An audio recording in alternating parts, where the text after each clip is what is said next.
extracelular abundante, sólido, firme u elástico. Presenta una gran cantidad de glucosa aminoglucanos con respecto al colágeno de tipo 2, que es lo que más existe en el tejido conjuntivo, pero en el cartílago hay más glucosa aminoglucanos, que va a permitir la difusión de sustancias entre los vasos sanguíneos y los condrocitos, que son las células del tejido cartilaginoso. Y la gran cantidad de proteoglucanos que tiene el cartílago va a ser para poder soportar mayor peso. De estos conocemos tres tipos de cartílago, ¿no ve? El hialino, el fibroso y el elástico. Vamos a hablar de lo que es el primer cartílago, el hialino. El cartílago hialino es un tejido conjuntivo vivo, tiene una matriz amorfa homogénea de aspecto vítreo y presenta espacios de lagunas o condroplastos, en unos espacios llamados lagunas o condroplastos. Estas lagunas son los que van a contener los condrocitos. Aquí, por ejemplo, se ve, ¿no? Aquí, digamos, este unito, ahí está. Todo eso es la laguna y el condrocito es ese negrito que está dentro de la laguna. Bueno, entonces, ¿qué función cumple el cartílago hialino? Lubricación, principalmente de las articulaciones sinovial, distribución de fuerzas. Los componentes de su matriz extracelular se van a distribuir en tres regiones. Uno se va a llamar la matriz capsular, la matriz tesitorial y la matriz intertesitorial. La matriz capsular estaría alrededor de los condrocitos, este blanquito que se ve alrededor de los negritos. Aquí, por ejemplo, se ve bien clarito. Condrocito y su matriz capsular, el blanquito que le rodea, ¿no ven? Posee proteoglucanos sulfatados y hialuronano biglucanos, glucoproteínas multiadhesivas, fibras de colágeno de tipo 6. La matriz tesitorial está un poco más alejada de los condrocitos, rodea el grupo isógeno. Ni se lee aquí, este sería un grupo isógeno, aquí están. Aquí hay 1, 2, 3, 4, esto se llama grupo isógeno. Entonces la matriz tesitorial, repitiendo, está alejada de los condrocitos, rodea el grupo isógeno y tiene fibras de colágeno de tipo 2 y 9. La matriz intertesitorial es la que va a rodear la matriz tesitorial. Eso en relación a el cartílago hialino. También aquí no está, pero nosotros vamos a decir que los condrocitos pueden estar solos o en grupos. Cuando están en grupos se lo conoce con el nombre de grupos isógenos. El cartílago elástico. El cartílago elástico se va a caracterizar fundamentalmente por tener fibras y láminas elásticas, o sea, elastina. ¿Listo? La matriz no se calcifica con los años. En cambio, el cartílago hialino sí se calcifica. En cambio, el elástico no se calcifica. Porque nadie, por ejemplo, ni aunque tenga 100 años, tu nariz, cuando lo aplastas se queda ahí, pues, ¿no ve? O se vuelve duro como piedra, o la oreja. Sigue lo mismo. Por eso no se calcifica con los años. Lo que decíamos el otro día, que el cartílago hialino sí se mineraliza, entonces se calcifica. Y por eso es lo que decíamos, que los viejitos son crocantes, o somos crocantes, ¿verdad? Bien, está localizado ¿dónde? En el pabellón auricular, conducto auditivo externo, la trompa de Eustaquio, epiglotis, está rodeado por pericondrio, es un tejido que rodea al cartílago elástico, pero no así al cartílago hialino, ¿ya? Porque el cartílago hialino, no nos olvidemos que está en las superficies, ¿no? De la unión de dos huesos, ¿verdad? El cartílago fibroso está compuesto de condrocitos y su matriz está combinado con tejido conjuntivo. Esa es una característica fundamental del cartílago fibroso. Si tú quieres, puede ser cartílago hialino, pero con tejido conjuntivo denso modelado. Los condrocitos están entre las fibras de colágeno. Aquí se ve en esta parte, miren, las fibras de colágeno serían esas como rayitas rojas, y los condrocitos, si se fijan, ahí está, ¿no ve? Con su matriz, su laguna y su condrocito que está dentro. Entonces, los condrocitos están entre las fibras colágenas de tipo 1 y 2. Pueden estar en hileras o en grupos isógenos. Tampoco tienen pericondrio. ¿Se encuentra dónde? En los discos intervertebrales, en la sínfisis pubiana, meniscos de la rodilla, articulación esternoclavicular y temporomaxilar, y complejo cartilaginoso triangular en las articulaciones de la muñeca. Y a nivel del tendón de las inserciones, tendón de inserción de los huesos. Está donde soporta compresión, distensión, y actúa como amortiguador. Crecimiento del cartílago. Puede haber crecimiento del cartílago que se conoce con el nombre de condrogénesis.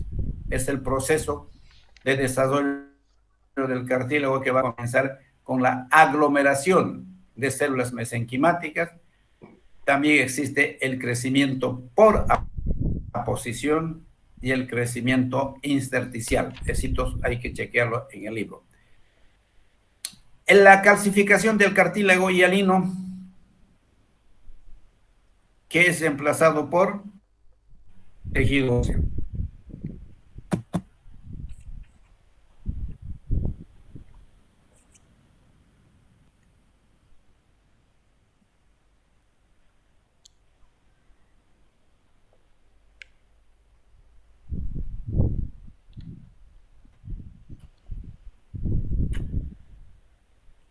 Bueno, ya no hay en las diapositivas, vamos a hablar algunas cositas más.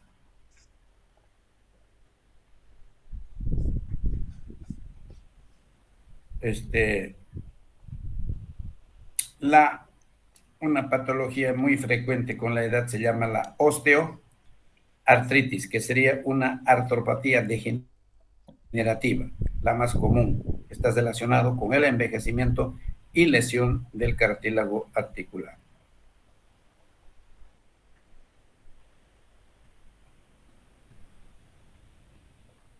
El cartílago fibroso, crecimiento del cartílago, dicho, crecimiento por aposición, crecimiento intersticial.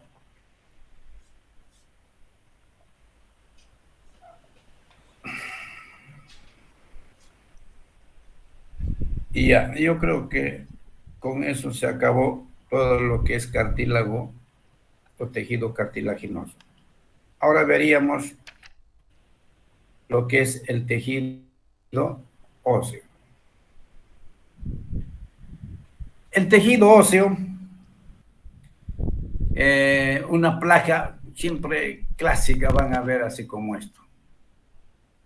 Osteocitos. Un corte transversal de hueso que está como en circunferencias, como si fuera el árbol. Un árbol tiene, ¿no ves? Sus circunferencias. El concepto de tejido óseo también es un tejido conjunto especializado, constituido por matriz ósea mineralizada. Eso es lo más importante. Matriz ósea mineralizada por fosfato de calcio en forma de cristales de hidroxiapatita. Es un tejido obviamente duro, provee sostén, protección y también se constituye en depósito de calcio, fosfato, e interviene en la regulación homeostática o homeostática de la calcemia. Estructura de la matriz ósea. El componente principal de la matriz ósea es el colágeno 1 y 5. pero también puede haber el 11, el 13, y proteínas no colágenas, que son los proteoglucanos, glucosaminoglucanos. Entre ellos tenemos el hialuronano, condroitinsulfato y el cataransulfato. Contribuyen a que el tejido óseo tenga resistencia a la compresión, fijación de factores de crecimiento e inhibición de la mineralización. También tiene las glucoproteínas multiadhesivas, como ser la osteonectina, que es un adhesivo entre el colágeno y los cristales de hidroxiapatita. Podoplanina, producido por osteocitos debido al estrés mecánico. Cialoproteínas osteopontina, que median la adhesión celular a la matriz ósea. Cialoproteínas 1 y 2 median la adhesión celular e inician la formación de fosfato de calcio. Y por último tenemos las proteínas dependientes de la vitamina K. A ver, vamos a repetir de nuevo. En la matriz ósea del tejido óseo, su componente principal hemos dicho que es el colágeno 1 y 5, pero puede haber el 13, el 11, perdón, puede haber el 3, el 11 y el 18. Además, proteínas no colágenas. ¿Cuáles? Los proteoglucanos, glucosaminoglucanos. Las glucoproteínas multiadhesivas, ¿verdad? Las proteínas dependientes de la vitamina K. Ahora, de esos, de los glucosaminoglucanos, tenemos el hialuronano, condroitinsulfato, cataransulfato, que contribuyen a que el tejido óseo tenga resistencia a la compresión, fijación de factores de crecimiento e inhibición de la mineralización. Dentro de los glucoproteínas multiadhesivas tenemos la osteonectina, que es un adhesivo entre el colágeno y los cristales de hidroxiapatita. Podoplanina, producido por osteocitos por estrés mecánico. Tenemos a las cialoproteínas, como la osteopontina, que median la adhesión celular a la matriz ósea. Las cialoproteínas 1 y 2, que median la adhesión celular e inician la formación de fosfato de calcio. Las proteínas dependientes de la vitamina K, como la osteocalcina, que captura el calcio de la circulación, atrae, estimula los osteoclastos en el remodelado óseo. Y tenemos la proteína S. Entonces, las proteínas dependientes de la vitamina K son la osteocalcina y la proteína S. La proteína S ayuda a la eliminación de células que sufren apoptosis. Factores de crecimiento y citocinas. Estos factores, desde luego, que son proteínas. La más importante, que lo hemos venido hablando desde embriología, es la proteína morfogénica ósea, que induce la diferenciación de las células mesenquimáticas en osteoblastos. Células mesenquimáticas en osteoblastos. Células del tejido óseo. En la matriz ósea hay espacios, al igual como en el tejido cartilaginoso, llamados lagunas u osteoplastos. El otro era condroplasto, en este caso es plastos. Cada uno contiene un osteocito, que es la célula del tejido óseo. El osteoplasto contiene un osteocito que tiene prolongaciones en túneles llamados canalículos. Además, existen, aparte de los osteocitos, existen las células osteoprogenitoras, osteoblastos, células de revestimiento y osteoclastos. Empecemos por las osteoprogenitoras, que derivan de la célula madre mesenquimática. Osteoblastos secretan la matriz extracelular, el osteocito. Células de revestimiento. Las células de revestimiento óseo están en la superficie ósea. Los osteoclastos son células de resorción ósea. El hueso está compuesto por tejido óseo y otros tejidos conjuntivos como el hematopoyético, adiposo y vasos sanguíneos. No se olvide, el tejido óseo, ¿no es cierto?, no solo es este tejido óseo puro, sino está formado por otros como ser tejido conjuntivo, mesenquimático, hematopoyético, adiposo, vasos sanguíneos y nervios. En caso de la articulación móvil hay cartílago y alino. Bien, la clasificación del tejido óseo. Clasificación del tejido óseo. Por su estructura, y puede clasificarse por su forma también. Por su estructura va a haber hueso compacto o denso. Es una capa densa compacta, forma la superficie ósea externa.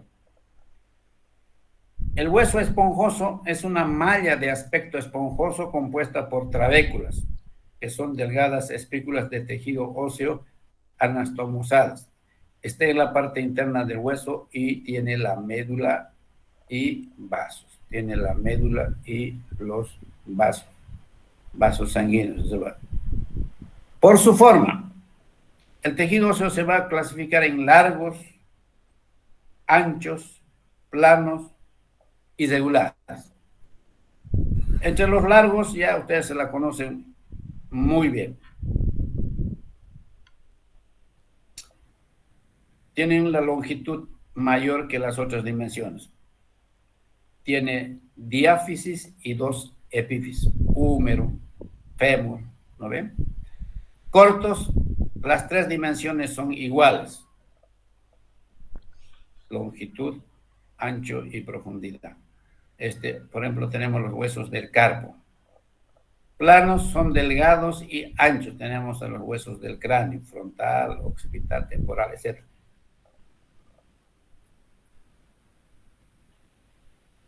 Y los huesos irregulares, tenemos a las vértebras. De los huesos irregulares tenemos las vértebras. Estructura general de los huesos. ¿Cómo está la estructura general de los huesos? La superficie externa de los huesos está cubierto de una membrana que se llama periósteo. Este periósteo es una vaina de tejido conjuntivo denso con células osteoprogenitoras.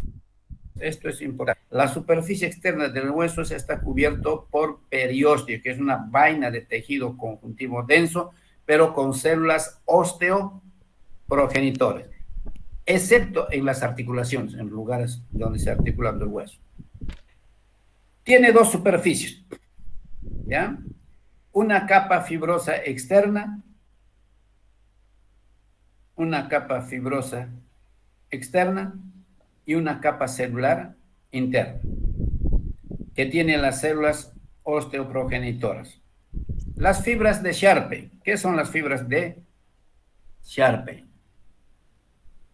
Las fibras de Sharpe son fibras colágenas que se extienden al interior del tejido óseo y se continúan con las fibras colágenas de la matriz extracelular ósea.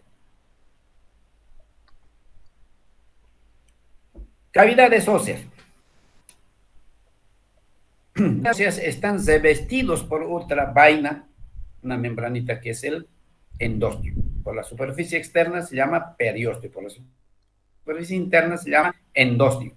Es una capita de células de tejido conjuntivo que tiene también células osteoprogenitoras, que por su ubicación en las cavidades óseas se va a llamar células endósticas, porque están dentro, ¿ya? Se va a llamar células endósticas. Contiene la médula ósea, las cavidades óseas. La médula ósea roja, formado por células hematopoyéticas en diferentes etapas evolutivas Y también hay la médula ósea amarilla, que simplemente es tejido adiposo, amarillo.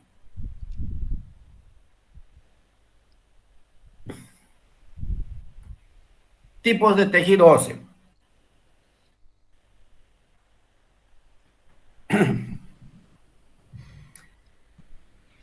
Hay el hueso maduro y el hueso inmaduro del feto. El hueso maduro está formado por unidades cilíndricas llamadas osteonas o sistemas de Haber. No sé, aquí se ve, aquí abajo se ve. Este está formado por unidades cilíndricas, ¿no es cierto? Hay anillitos, ¿sí? Se ve, ¿no ve? Entonces, esto es una osteona, ahí está todito eso. Aquí también se ve. Eso es una osteona. Entonces, repitiendo.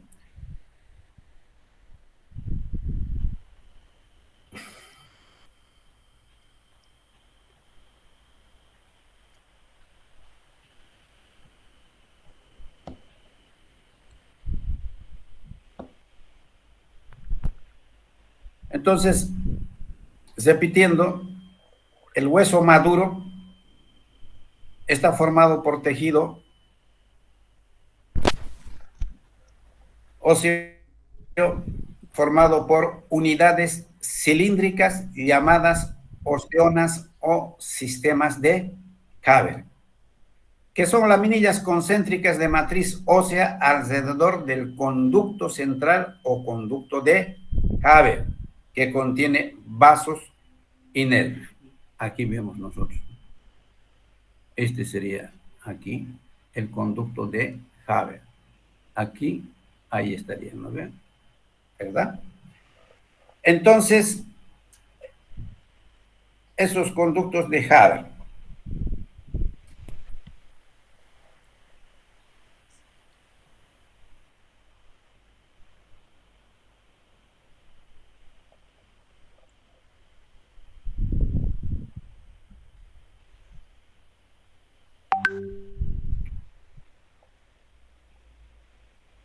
también, aparte de los conductos de Haber, que contienen los nervios del hueso, están los conductos de Volman. Los conductos de Volman. Estos son túneles por donde va a pasar también vasos y nervios, pero del periósteo hacia el endostio. O si quieren ustedes pasar vasos y nervios del periósteo, endostio, para poder alcanzar los conductos de Haber y unirlos también entre sí. No están rodeados por laminillas concéntricas. Y el hueso inmaduro es el que se encuentra en el feto. Células del tejido óseo. Células del tejido óseo. Tenemos como 5.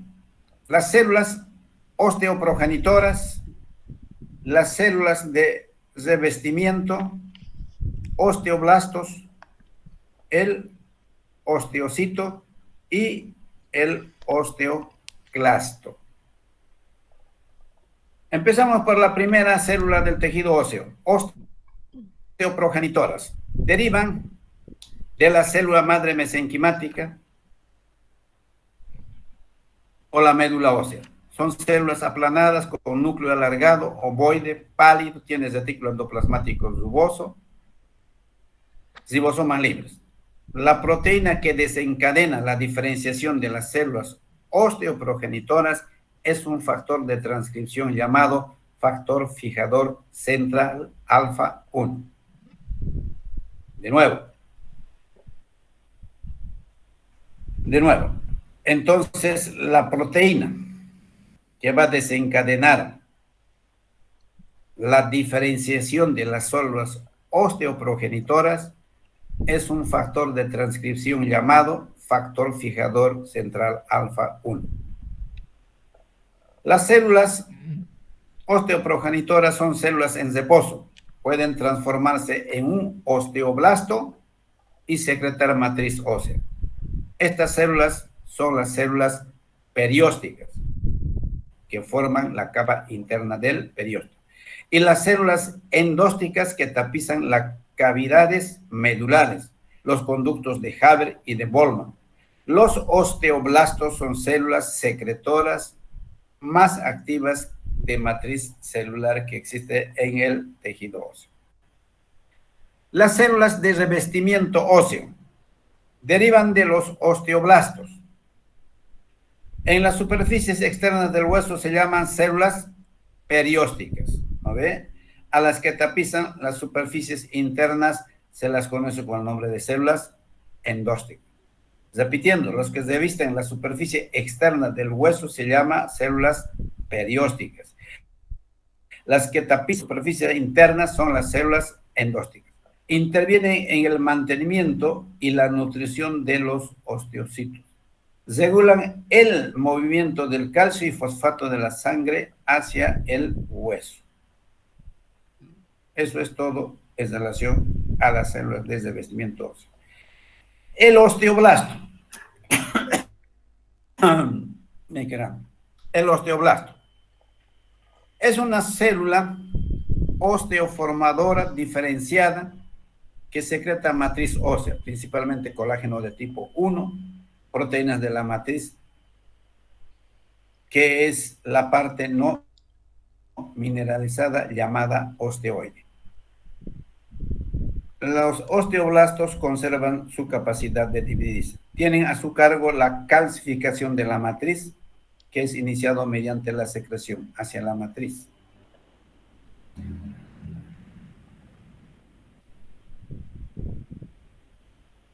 Las células matriciales, que tienen membrana y contienen fosfatasa alcalina. Los osteoblastos tienen la forma cuboide o poliédrica, citoplasma basófilo. Cuando se incluye por completo en el osteoide, se convierte en osteocito. Osteocitos es la célula ósea madura. Su función es la mecanotransducción. Responde a fuerzas mecánicas aplicadas al hueso. También mantiene la matriz ósea y puede resorberla. En el caso de fracturas, envejecimiento, apoptosis. Los que contribuyen a la homeostasis del calcio, cada osteocito ocupa su laguna u osteoplasto. Existen 3 estadios funcionales de los osteocitos. Existen 3 estadios funcionales de los osteocitos, que son osteocitos latentes, formativos y osteocitos resortivos.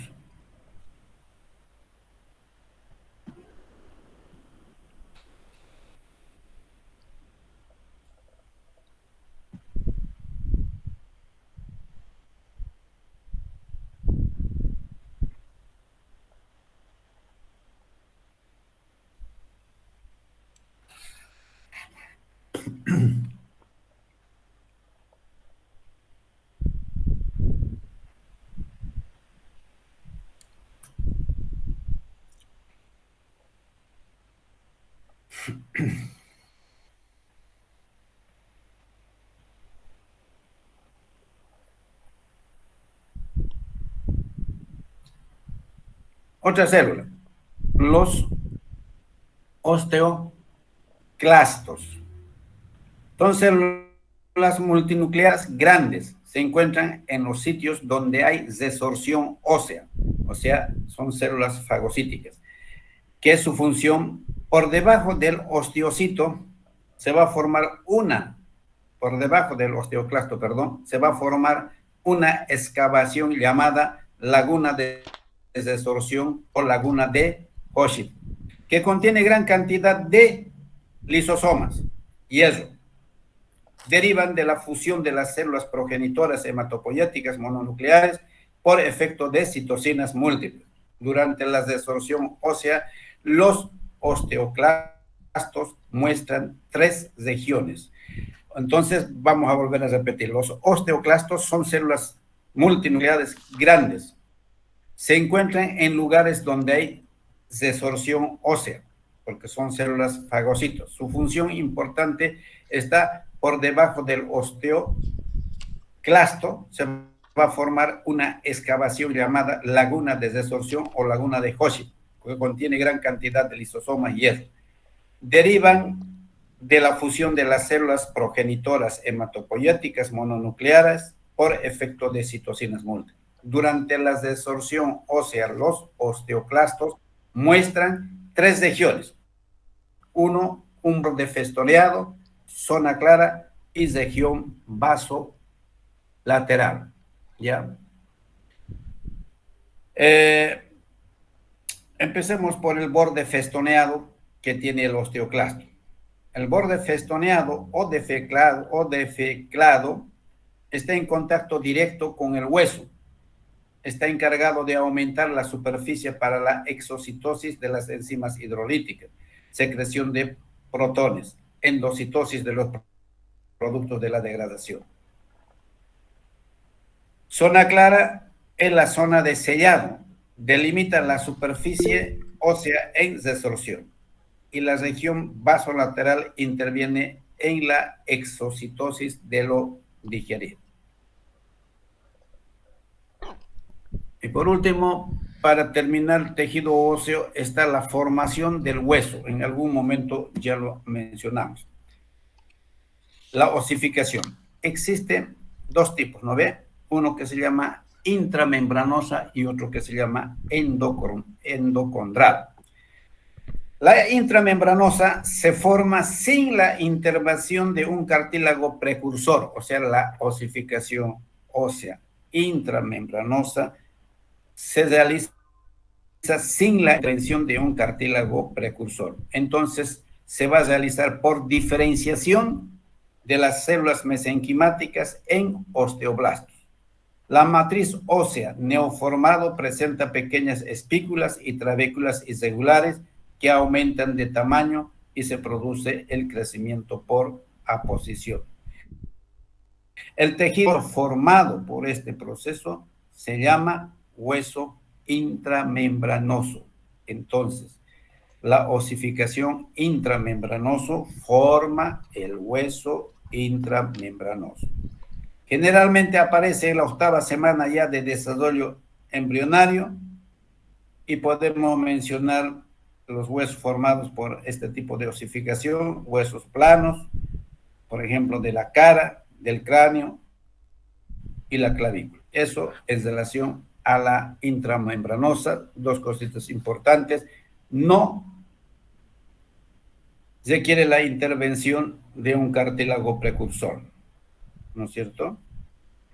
Y la osificación se va a producir por diferenciación de las células mesenquimáticas en osteoblastos.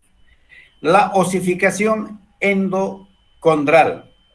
Aquí sí tiene que haber modelo de cartílago hialino que sirve como precursor óseo, o sea, del cartílago hialino se puede transformar en tejido óseo. Comienza con la acumulación, proliferación de células mesenquimáticas que se diferencian en condroblastos, que a su vez produce matriz cartilaginosa. El primer signo de osificación endocondral es la aparición de un manguito de tejido óseo alrededor del modelo cartilaginoso llamado collarete óseo. El primer signo, repitiendo, de osificación es la aparición de un manguito de tejido óseo alrededor del modelo cartilaginoso llamado collarete óseo. El modelo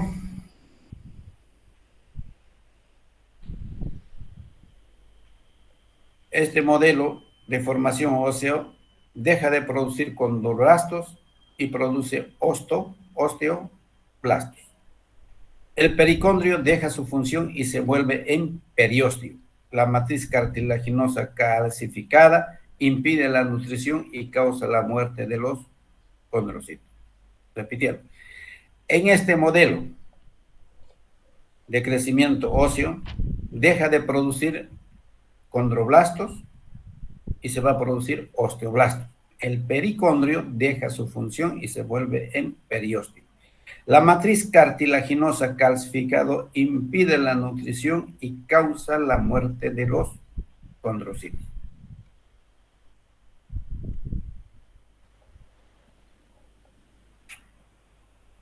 Y el tercer crecimiento, o reforzando mejor, el crecimiento del hueso endocondral. El crecimiento del hueso endocondral se inicia en el segundo trimestre, 12ª semana, de la vida intrauterina hacia la adultez. El crecimiento en longitud de los huesos largos dependerá del cartílago epifisiario que tiene las siguientes zonas. Uno se llama zona de reserva o de reposo. No hay proliferación celular ni producción de matriz.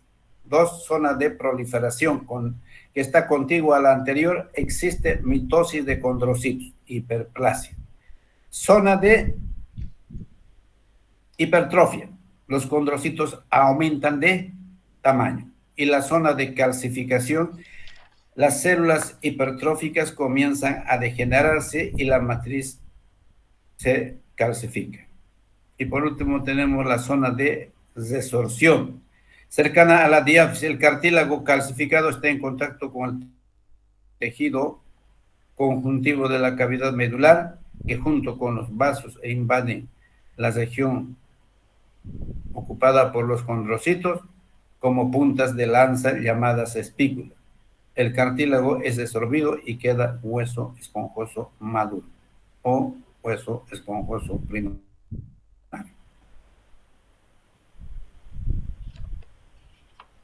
El cartílago del disco epifisiario, eso ya no hay en diapositiva, por eso no lo cambio, ¿ya?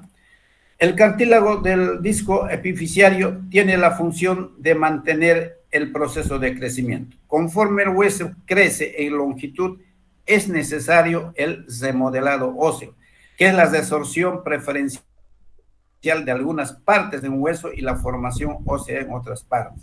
Cuando la persona alcanza su crecimiento, terminaría la proliferación de cartílago nuevo en el disco epifisiario, a lo que se conoce también como cierre epifisiario. Y por último, del tejido óseo tenemos el desarrollo de los sistemas de Haber. ¿Cómo se desarrollan los sistemas de Haber? Las osteonas se forman en el hueso compacto preexistente. Proceso por el que se forman osteonas nuevas se llama remodelado interno. En la formación de osteonas nuevas, los osteoclastos perforan un túnel a través del hueso compacto.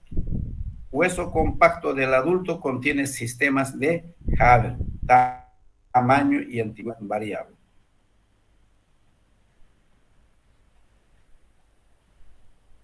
Fisiológicamente, el hueso sirve como reservorio corporal de calcio. Puede autorrepararse después de una lesión, lo que le llaman los traumatólogos el callo óseo. Se puede soldar y producirse un poco más desarrollado el tejido óseo, que eso da una especie de soldadura a la fractura. Entonces, niños, con esto prácticamente nosotros acabaríamos lo que es el tejido cartilaginoso, el tejido óseo, y entraríamos en un nuevo tejido que tampoco no es muy complicado y es de gran utilidad porque, pues ya, la sangre es un líquido elemento también, pues no elemental para la vida. Entonces vamos a hablar acerca de lo que es el tejido sanguíneo, ¿ya? Está dentro de los tejidos conjuntivos especializados, pero es un tejido conjuntivo líquido. El volumen normal en el adulto es de 6 litros, o sea, todos tenemos 6 litros, que equivale más o menos 7% del peso corporal. La sangre, todos sabemos que es impulsada a través del aparato cardíaco por el corazón. Está compuesto fundamentalmente, esto es importante, por células sanguíneas, plasma, ¿no ve? Que es el componente extracelular. Células sanguíneas y plasma. Funciones. Lo más importante de la sangre es que sirve para transportar nutrientes, entre ellos el oxígeno. También transportar desechos, como por ejemplo el dióxido de carbono. Distribución de hormonas y otras sustancias reguladoras. Mantenimiento de la homeostasis. Participación en la termorregulación. La sangre es fundamental para mantener la temperatura que tenemos, ¿no ve? Por eso nosotros somos de sangre caliente. Hay animales de sangre frío, eso no les pasa nada aunque se congelen. Y también participa en la coagulación. Participa en el transporte de células y agentes humorales defensivos. En la parte de arriba es una imagen un poco esquemático que te está mostrando un glóbulo rojo, ese azul con este de aquí sería un glóbulo blanco que tiene varios núcleos que se llama neutrófilo. Después, ¿qué más hay? Aquí dice plaquetas, son pedacitos de células. En relación al examen de la sangre, que se llama el frotis sanguíneo, o herido, se coloca directamente una gotita de sangre en el portaobjeto y se lo extiende en el portaobjeto con otro portaobjeto. Luego se seca al aire o una llama y se colorea. Hay colorante de Zeiss y colorante de James, que son los más utilizados. Aquí en su texto dice la tinción de Romanowski, debe ser, pero aquí no se utiliza. Y de ahí se observa con objetivo de inmersión por 100. Una plaquita así de sangre se ve así al microscopio, como están mirando aquí. Ah, la suerte se cambió. Aquí. Toda la mayor parte se ve puntitos rojos, ¿no ven? Son los glóbulos rojos que son la mayoría, porque son millones. Algunos de estos deben ser neutrófilos, que con un mayor aumento obviamente se lo va a distinguir. Bien. Compost, ¿sí? En el frotis del que está hablando, ¿qué cosas podemos llegar a observar? O sea, ¿para qué, con qué objetivo llegamos a observar? Principalmente es para ver la fórmula leucocitaria, ¿sí? Porque si queremos hacer el recuento de glóbulos rojos, eso se ve en otro aparatito que se llama la cámara de Neubauer, ahí se hace el conteo. Pero en estas placas, principalmente podemos ver más o menos a los glóbulos rojos, un poquito la coloración de los glóbulos rojos. Si están muy pálidos, podríamos decir que tal vez la persona está anémica, ¿verdad? Y nos va a permitir reconocer los diferentes glóbulos blancos que hay, entre ellos los neutrófilos, eosinófilos, monocitos, linfocitos y basófilos. Es para eso, principalmente. Gracias. Composición sanguínea. Composición sanguínea. Plasma. Y hemos dicho células, ¿verdad? La sangre está formada por plasma, que es el componente líquido extracelular, y las células. El plasma es material extracelular líquido, fluido, que estaría compuesto fundamentalmente ¿por qué? Por agua, ¿no es cierto? Por solutos, proteínas y suero, ¿ya? El agua sirve como solvente para los solutos. Más o menos se presenta 91-92%. Solutos, como por ejemplo gas electrolitos, representa menos del 1%. Puede haber sustancias nutritivas, moléculas reguladoras, material de desecho y otros solutos que pueden hacer del 1 al 2%. Proteínas que hay en el plasma, que son las proteínas sanguíneas. que representan el 7-80% del peso del cuerpo, inclusive. Entre ellos podemos mencionar qué cosas: albúmina, globulina, fibrinógeno. Esos son las 3 proteínas del plasma sanguíneo: albúmina, globulina, fibrinógeno. Más allá, yo creo que vamos a ver para qué sirve cada una de ellas. El suero. El suero es igual que el plasma. El suero es igual que el plasma, pero está desprovisto de los factores de coagulación. O sea que el suero no coagula, en cambio, el plasma está provisto de los factores de coagulación. El líquido intersticial de los tejidos conjuntivos. El líquido intersticial de los tejidos conjuntivos deriva el plasma sanguíneo. O sea, el líquido que hay entre las células también se llama el espacio intersticial o extracelular. Entonces, de ese líquido va a derivar el plasma sanguíneo. Las células, como hace ratito ya lo mencionamos, principalmente están los glóbulos rojos, después están los glóbulos blancos. Los glóbulos rojos, llamados también hematíes, eritrocitos, más o menos representa de 4 a 5 millones por centímetro cúbico tenemos, 4 a 5 millones, más o menos 500,000 glóbulos rojos, que se considera las variaciones normales. Los leucocitos, que se llaman también glóbulos blancos, se presenta de 5 a 10,000 por cc, o sea, valor normal de los leucocitos de 5 a 10,000 por cc, por milímetro cúbico. De estos leucocitos vamos a conocer 2 tipos. Unos se llaman los granulocitos y otros que se llaman los agranulocitos. Los granulocitos están en función a lo que se tienen o no tienen gránulos en su citoplasma. Y los agranulocitos son los que no tienen gránulos en su citoplasma. De los agranulocitos sin gránulos tenemos a los linfocitos y a los monocitos. Y de los granulocitos tenemos a los neutrófilos, a los eosinófilos y a los basófilos. Plaquetas, también se los llama con el nombre de trombocitos. Lo normal es de 150 a 450,000 plaquetas por cc de sangre.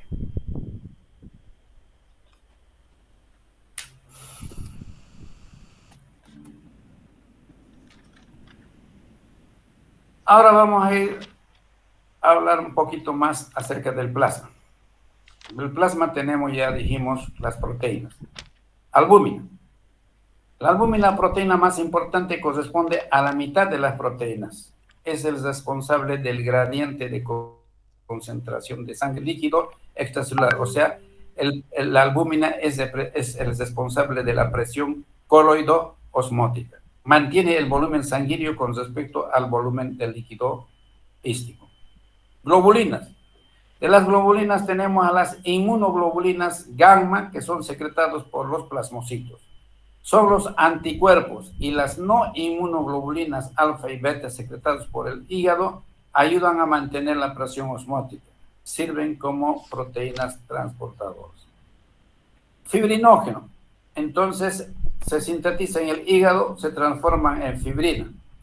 En el proceso de la coagulación interviene. Entonces, resumiendo, la albúmina relacionado con la presión coloidosmótica, la globulina relacionado con el sistema inmunitario porque son los anticuerpos, y el fibrinógeno es un factor de la coagulación. El plasma, ya lo dijimos, se origina del líquido intersticial del tejido conjuntivo. Células de la sangre. Células de la sangre. El primero, eritrocitos, también llamados glóbulos rojos, hematíes. Son cóncavos, anucleados. Los eritrocitos no tienen núcleo. Carecen de orgánulos típicos, o sea, de orgánulos intracelulares que ya las conocen muy bien. Más o menos viven 120 días, tienen un diámetro de 7.8 a 2.6 a 0.8. Se puede utilizar para calcular el tamaño de otras células a través de lo que le dicen la famosa regla del histólogo que nos interesa. La forma de los glóbulos rojos es mantenida por proteínas de la membrana y con el citoesqueleto. Su membrana celular es también una bicapa lipídica y tiene proteínas integrales y también tiene proteínas periféricas, ¿ya?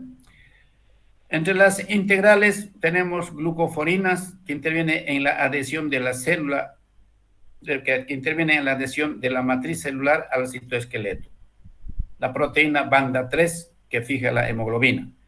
Entre las proteínas periféricas tenemos la espectrina, actina, proteína banda 4.1, aducina, tropomiosina.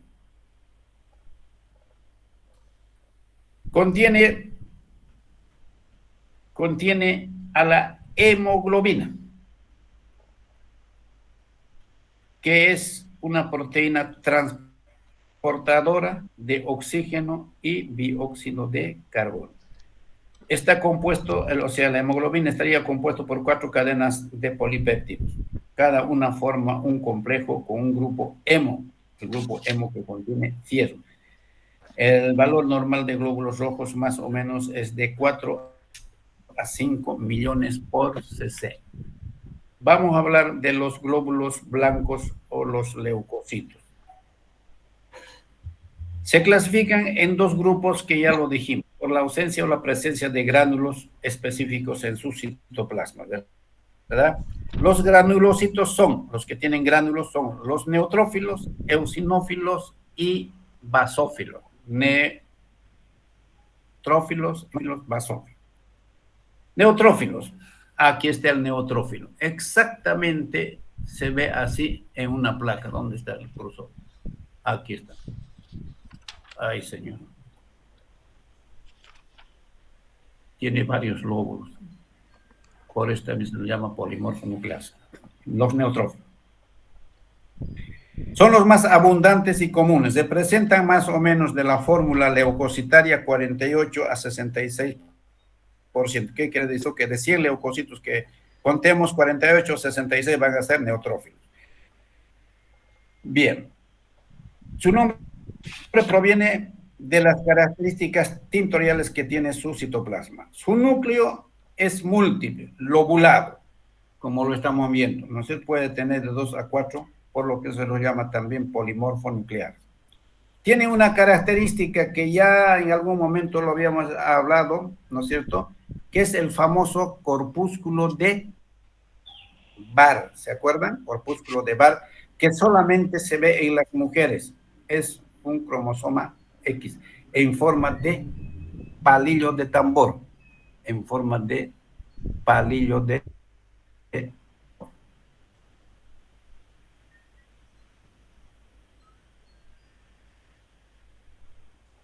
Los gránulos de los neutrófilos son de 3 tipos: gránulos específicos, azufrófilos y gránulos terciarios. Los neutrófilos son células móviles que pueden moverse y pueden ir de sitios a los sitios donde se los requiere, principalmente en el tejido conjuntivo. Son fagocitos en sitios donde hay procesos inflamatorios. Granulocitos. Seguimos con los granulocitos. Eosinófilos. Tienen gránulos grandes refringentes. Esto es lo que más lo caracteriza. Tienen gránulos grandes refringentes. O sea que, ¿cómo se puede decir? Brillan, si vale el término. En su citoplasma se presenta el 1 al 5%.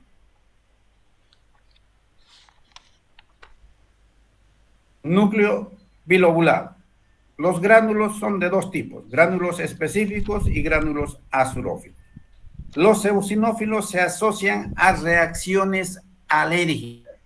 Este es un dato importante también. En las reacciones alérgicas y son abundantes en las enfermedades parasitarias y en los procesos de inflamación crónica. Por eso en los niños, cuando haces un hemograma y te sale eosinofilia, no es nada malo. Lo que sí, ese niño está con parasitosis intestinal. Y en los procesos inflamatorios crónicos. Basófilos. Representan más o menos el 0.5%. Tienen gránulos grandes, se tiñen con colorantes básicos, de donde viene su nombre. Su membrana plasmática posee receptores F, esa es la característica de los basófilos. Posee receptores F para anticuerpos de la inmunoglobulina E. Su función está ligada a los mastocitos. Se asocia a reacciones de hipersensibilidad y de anafilaxia. Tiene gránulos específicos que contienen heparina, histamina, sulfato, leucotrienos. Y gránulos inespecíficos o azurófilos, que son lisosomas que contienen hidrolasas ácidas. Con eso termino los granulocitos. Después tenemos los agranulocitos. De eso tenemos los linfocitos. En cantidad son los que ocupan el segundo lugar después de los neutrófilos. Se presentan más o menos el 25 a 30%. Son células funcionales del sistema linfático o inmunitario. Eso es lo más importante. Son células inmunocompetentes. Son células inmunocompetentes. Son células pequeñas, o sea, hay linfocitos pequeños, medianos y grandes. Tienen un núcleo grande, hipercromático, esferoidal, con pequeñas escotaduras. Su citoplasma aparece como un reborde fino azul pálido. Por eso generalmente se lo puede reconocer a los linfocitos, como se está viendo en la imagen. Este es un linfocito. Su citoplasma ahorita aparece como un reborde fino azul pálido.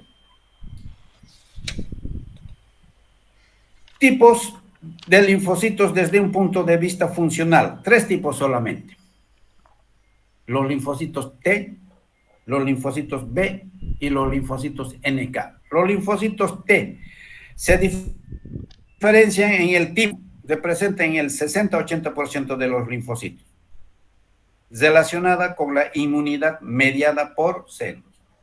Los linfocitos B se forman en la médula ósea, representa el 20 a 30% y está relacionado con la producción de anticuerpos, o sea, relacionado fundamentalmente con la inmunidad de tipo humoral. Y los linfocitos NK, 5 a 10%, son llamadas también células asesinas naturales porque destruyen células infectadas o células marcadas o transformadas, por ejemplo, por CA. Tipos de linfocitos T. Tipos de linfocitos T. Tenemos los linfocitos T citotóxicos o CD8, linfocitos T cooperadores o CD4, linfocitos T supresores o CD8 también, y los linfocitos T gamma y delta. Y por último tenemos de las células agranulosas de la sangre, los monocitos, representan el 8%. Son precursoras de las células del sistema fagocítico mononuclear. Permanecen 3 días en la sangre, tienen un núcleo con escotadura más pronunciada. Son los más grandes. En los tejidos se diferencian en diversos fagocitos del sistema fagocítico mononuclear. Por ejemplo, en el tejido conjuntivo se transformarían en histiocitos, en el hueso, en osteoclastos, macrófagos alveolares a nivel de los pulmones. En el hígado tenemos los macrófagos hepáticos o células de Kupffer. También hay en los ganglios linfáticos, vaso, médula ósea. Los monocitos se transforman en macrófagos, que actúan como células presentadoras de antígeno en el sistema inmunitario.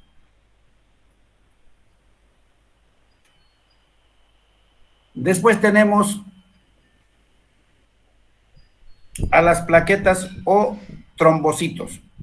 Como ya dijimos, son fragmentos citoplasmáticos limitados y anucleados, o sea, son fragmentos celulares, pedacitos de células, de unas células que se llaman megacariocitos, o sea, provienen del fragmento de las células llamadas megacariocitos. Viven 10 días, actúan en la homeostasis como ser en la vigilancia de los vasos sanguíneos, formación de coágulo de sangre y separación del tejido lesionado. Cuando un vaso sanguíneo se lesiona, el tejido conjuntivo promueve la adhesión plaquetaria que a su vez desencadena su desgranulación y liberación de serotonina, la ADP, el tromboxano A2.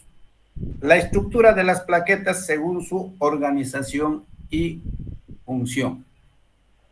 La estructura de las plaquetas según su organización y función. 3 zonas. La zona periférica de la plaqueta, que es la membrana celular cubierta por una capa de glucocáliz y factores de coagulación.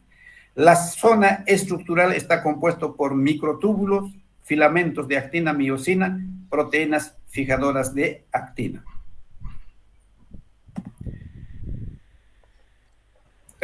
Son los que mantienen la forma de disco que tiene la plaqueta. Y la zona de orgánulos, que estaría al centro mismo de las plaquetas, va a contener mitocondrias, peroxisomas y glucógeno, pero sabemos que solamente son pedazos, por eso tiene solo algunos órganos. Y por último tenemos la zona membranosa, que estaría compuesto por 2 tipos de canales membranosos: el sistema canalicular abierto y el sistema tubular denso. El canalicular abierto son invaginaciones de la membrana plasmática, y el sistema tubular denso, sitio de depósito para calcio, que es fundamental para el inicio de la coagulación.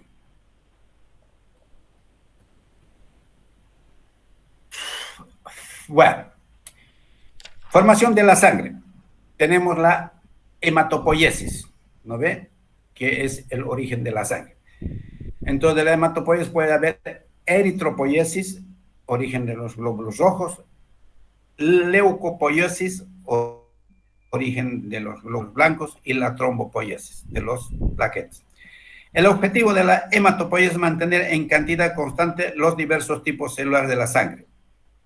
Los glóbulos rojos, ya dijimos, 120 días de vida, las plaquetas 10 días, que permanecen toda su vida en la sangre circulante. Los leucocitos abandonan la circulación poco después de haberla alcanzado en la médula ósea. En el adulto, los glóbulos rojos, granulocitos, monocitos y plaquetas se forman en la médula ósea roja, y también algunos linfocitos que pueden formarse también en los tejidos linfáticos. La hematopoiesis se inicia en las primeras semanas del desarrollo embrionario, a partir de una célula madre hematopoyética común, de la cual entonces van a derivar 2 series. Van a derivar 2 series. Uno que va a dar origen a las, ¿cómo se llama? A las células rojas, o los glóbulos rojos, y otro que va a dar origen a los glóbulos blancos. En fisiología, esto todavía lo van a seguir repitiendo de una forma mucho más detallada. Y por último tenemos la médula ósea. Hemos dicho que hay 2 tipos de médula ósea, ¿verdad? Uno, la médula ósea roja, y la otra, la amarilla. La roja está dentro de los huesos, en la cavidad medular y trabécula, el hueso esponjoso, compuesta por vasos sanguíneos llamados sinusoides y una red esponjosa de células hematopoyéticas sostenidas por células adventiciales o reticulares. La médula ósea amarilla es inactiva, está formado por adipocitos, se encuentra en el adulto, tiene su potencial hematopoyético, que es muy importante en las hemorragias graves. Se puede despoblar, puede estar despoblado por las células madres que van a dar origen a todas las células sanguíneas. Con eso, niños, se acabó los 3 tejidos que teníamos previsto para hoy día. Entonces ya mañana en la parte presencial vamos a hacer lo que viene, que es tejido muscular. Si alguien quiere alguna consulta, lo hace. Y si no, esta vez vamos a llamar listita, ¿ya? ¿Qué es lo que más quiere? ¿Nadie? ¿No va a decir nada? Ay, calor, me suche. Doctor, cuando estaba Sí, hablando de tejido óseo, dijo que podía, eh, que si ocurría una lesión, el propio hueso podía, podría degenerarse. eso. Entonces, esa regeneración, ¿hay alguna parte en el cuerpo que no se pueda regenerar? No, pues en todo tejido óseo tiene que producirse esa situación, pues, ¿no? Claro que no, en los huesos planos es menos intenso, digamos, en cambio en los huesos largos a veces es mucho más. Porque es una forma de recuperación, ¿no es cierto? Por eso que cuando uno se fractura, por decir los huesos largos, que están muy separados, que se puede rellenar por hueso y puede soldarse, pero a través de cirugías o de reducciones, los traumatólogos lo que hacen es afrontar de la mejor forma posible tanto el hueso distal como el proximal, ¿no es cierto? Como si fuera una especie de rajadurita. Entonces ahí va a haber menos cantidad de hueso de relleno, pues, ¿no ve? Pero si hay más distancia va a haber más, a eso le llaman callo óseo, digamos. Gracias, doctor.